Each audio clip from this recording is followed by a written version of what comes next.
Mœurs et coutumes de l'Algérie par le général Domas en 1853.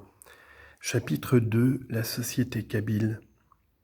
Si nous prétendions suivre une marche chronologique dans cet exposé, il est incontestable que le tableau de la société kabyle devrait être relégué aux dernières pages de ce récit et faire suite à la conquête.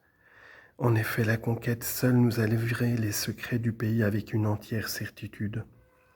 Toutefois, les lumières qu'un exposé préalable des mœurs et des institutions pourra jeter sur cette question nous semblent tellement indispensables que nous n'y saurions renoncer.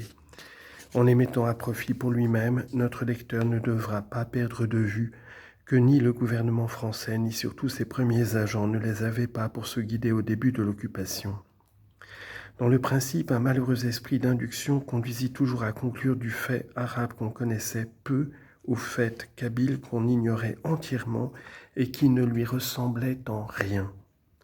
Des années s'écoulèrent avant qu'une observation intelligente soit dirigée de Bougie. On lit en note. Nous devons surtout mentionner les ouvrages d'un commandant supérieur de Bougie, M. Lapen, aujourd'hui général d'artillerie. En parcourant l'intérieur du pays, nous nous sommes étonnés plus d'une fois de l'exactitude des renseignements qu'il avait su se procurer sans jamais sortir de la place, si ce n'est les armes à la main. Sur plusieurs points, nous n'avons pu nous dispenser de coïncider entièrement avec lui. Fin de note. Soit de Bougie, soit d'Alger inaugura enfin la vérité. Ici, pour mieux la mettre en évidence, nous opposerons fréquemment la physionomie du kabyle à celle de l'arabe, que le hasard de la conquête a beaucoup plus vulgarisé en France. L'arabe, en général, a les cheveux et les yeux noirs. Beaucoup de Kabyles ont les yeux bleus et les cheveux rouges. Ils sont généralement plus blancs que les Arabes. L'arabe a le visage ovale et le cou long. Le Kabyle, au contraire, a le visage carré. Sa tête est plus rapprochée des épaules. L'arabe ne doit jamais faire passer le rasoir sur sa figure. Le Kabyle se rase jusqu'à ce qu'il ait atteint 20 à 25 ans. À cet âge, il devient homme et laisse pousser sa barbe. C'est l'indice du jugement acquis, de la raison qui devient mûre. L'arabe se couvre la tête en toute raison et quand il le peut marche les pieds chaussés. Le kabyle, été comme hiver, par la neige ou le soleil, a toujours les pieds et la tête nus. Si par hasard on en trouve un chaussé, c'est accidentellement et d'une simple peau de bête fraîchement abattue. Ceux qui avoisinent les plaines portent quelquefois la chéchia. Le kabyle a pour tout vêtement la shaloha, espèce de chemise de laine qui dépasse les genoux et coûte de 7 à 8 francs. Il garantit ses jambes avec des guêtres sans pieds tricotées en laine que l'on appelle bohoros. Pour le travail, il se met un vaste tablier de cuir coupé comme celui de nos sapeurs. Il porte le burnous quand ses moyens le lui permettent. Il le garde indéfiniment, sans aucun souci de ses taches ni de ses déchirures. Il l'a tenu de son père, il le lègue à son fils. L'arabe vit sous la tente, il est nomade sur un territoire limité. Le kabyle habite la maison, il est fixé au sol. Sa maison est construite en pierre sèche ou en briques non cuites, qu'il superpose d'une façon assez grossière. Le toit est couvert en chaume, en tuiles chez les riches. Cette espèce de cabane s'appelle tezaka. Elle se compose d'une ou de 2 chambres. Le père, la mère et les enfants occupent une moitié du bâtiment, à droite de la porte d'entrée. Ce logement de la famille se nomme Aounès. L'autre partie de la maison, que l'on appelle Adaïn, située à gauche, sert d'étable, d'écurie pour le bétail et les chevaux. Si l'un des fils de la maison se marie et doit vivre en ménage, on lui bâtit son logement au-dessus. L'arabe se couvre de talismans. Il en attache au cou de ses chevaux, de ses lévriers, pour les préserver du mauvais œil, des maladies, de la mort, etc. Il voit en toute chose l'effet des sortilèges. Le kabyle ne croit point au mauvais œil et peu aux amulettes. Ce qui est écrit par Dieu, dit-il, doit arriver, il n'est rien qui puisse l'empêcher. Cependant, il concède à certaines vieilles femmes un pouvoir d'influence sur les ménages, sur les amours. Il admet les sorts propres à faire aimer, à faire haïr un rival, à faire divorcer la femme que l'on désire, etc. Ces superstitions d'un autre ordre sont nombreuses. Nous indiquerons les principales. Quiconque entreprend un voyage doit partir le lundi, le jeudi ou le samedi. Ces jours sourient aux voyageurs. Heureux ceux qui commencent leur route le samedi. Le prophète préférait ce jour aux deux autres. On voyage, il est vrai, le mercredi, le vendredi et le dimanche, mais l'inquiétude ne quitte pas le voyageur pendant toute sa course. Ne livrez jamais de combat un mardi. C'est le jeudi qu'il faut choisir pour introduire sa future sous le toit conjugal. Cela sera d'un bon augure, parce que la femme s'y éveillera un vendredi, qui est le jour férié des musulmans. Ne plaignez pas celui qui meurt pendant le ramadan, car pendant le ramadan, les portes de l'enfer sont fermées et celles du paradis toujours ouvertes.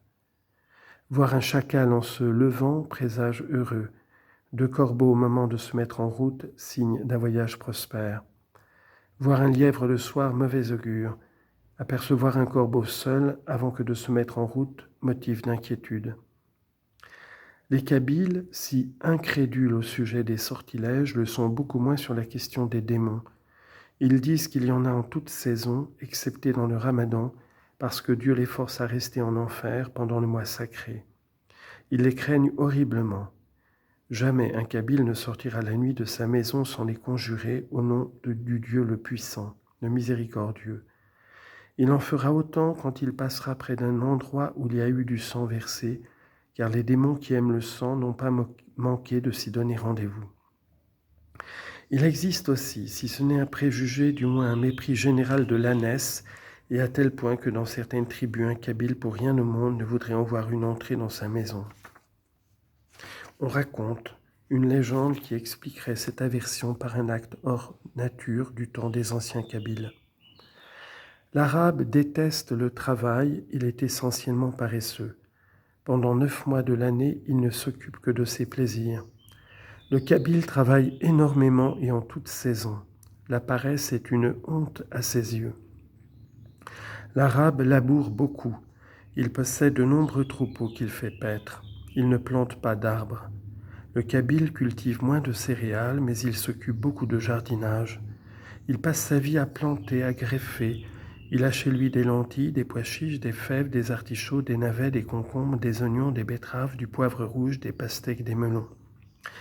Il cultive le tabac à fumer, il plante des pommes de terre depuis quelques années. Il possède des fruits de toute espèce, olives, figues, noix, oranges, poires, pommes, abricots, amandes, raisins. La principale richesse du pays consiste dans les oliviers, dont beaucoup sont greffés et qui atteignent quelquefois les dimensions du noyer. Les olives d'excellente qualité entrent dans une grande part dans la nourriture des Kabyles, mais il en reste énormément à vendre, soit comme fruits, soit comme huile.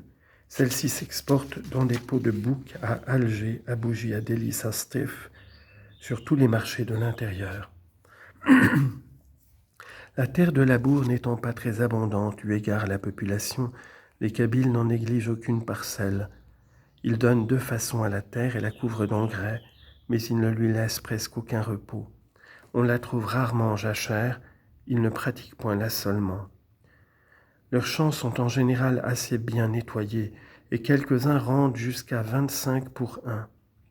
Le blé battu de la façon la plus simple au moyen de taureaux qui travaillent en cercle sur l'air et vanné grossièrement avec un bout de planche ne passe point au crible. Il est conservé comme celui des Arabes dans des silos ou bien encore dans de grands paniers en osier qui sont très évasés en bas et étranglés en haut. L'Arabe voyage quelquefois pour trouver des pâturages, mais il ne sort jamais d'un certain cercle. Chez les Kabyles, un des membres de la famille s'expatrie toujours momentanément pour aller chercher fortune. Aussi en trouve-t-on à Alger, à Stif, à Beaune, à Philippeville, Constantine, Tunis, partout. Ils travaillent comme maçons, jardiniers, moissonneurs. Ils font paître les troupeaux. Lorsqu'ils ont amassé un peu d'argent, ils rentrent au village, achètent un fusil, un bœuf, et puis se marient. L'Arabe n'a point d'industrie proprement dite, quoiqu'il confectionne des selles, des harnachements, des mors, etc. Le Kabyle, au contraire, est industrieux.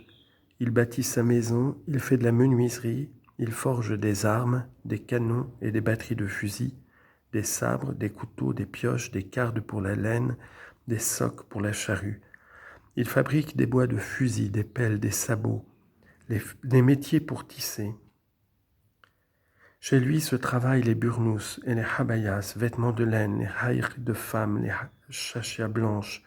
Sa poterie est renommée. Il fait de l'huile avec les olives qu'il récolte dans sa propriété et confectionne lui-même les meules de ses pressoirs. La forme la plus connue des pressoirs est celle-ci, un vaste bassin en bois d'un seul morceau, à chaque extrémité de l'un de ses diamètres, un montant vertical qui s'entrave dans une barre horizontale. Celle-ci, percée au milieu, laisse passer une vis en bois terminée par une meule d'un diamètre un peu inférieur à celui du bassin. La vis exerce une pression sur les olives placées sous la meule et qu'on a d'abord fait bouillir. Les Kabyles dressent encore des ruches pour les abeilles. Ils font la cire et ne se servent pour les pains que de moules travaillés chez eux. Ils savent cuire des tuiles dont le sang coûte de 200 à 2 francs, de 2 francs à 2 francs 50 centimes. Dans certaines localités, on confectionne des dalles de liège. Ils connaissent la chaux. Ils en sont du reste fort avares et ne l'emploient que pour blanchir les mosquées et les coups bas des marabouts. Pour leur maison, ils utilisent le plâtre qui paraît abonder chez eux. Ils font du savon noir avec l'huile d'olive et la soude des varechs ou la cendre de laurier rose. Tressent des paniers pour porter les fardeaux, confectionnent des nattes en palmier nain ou bien encore filent des cordes en laine et en poils de chèvre. Enfin, ils poussent l'habileté industrielle jusqu'à produire de la fausse monnaie. Nous allons nous étendre sur quelques-unes des branches d'industrie précitées. Commençons par la dernière.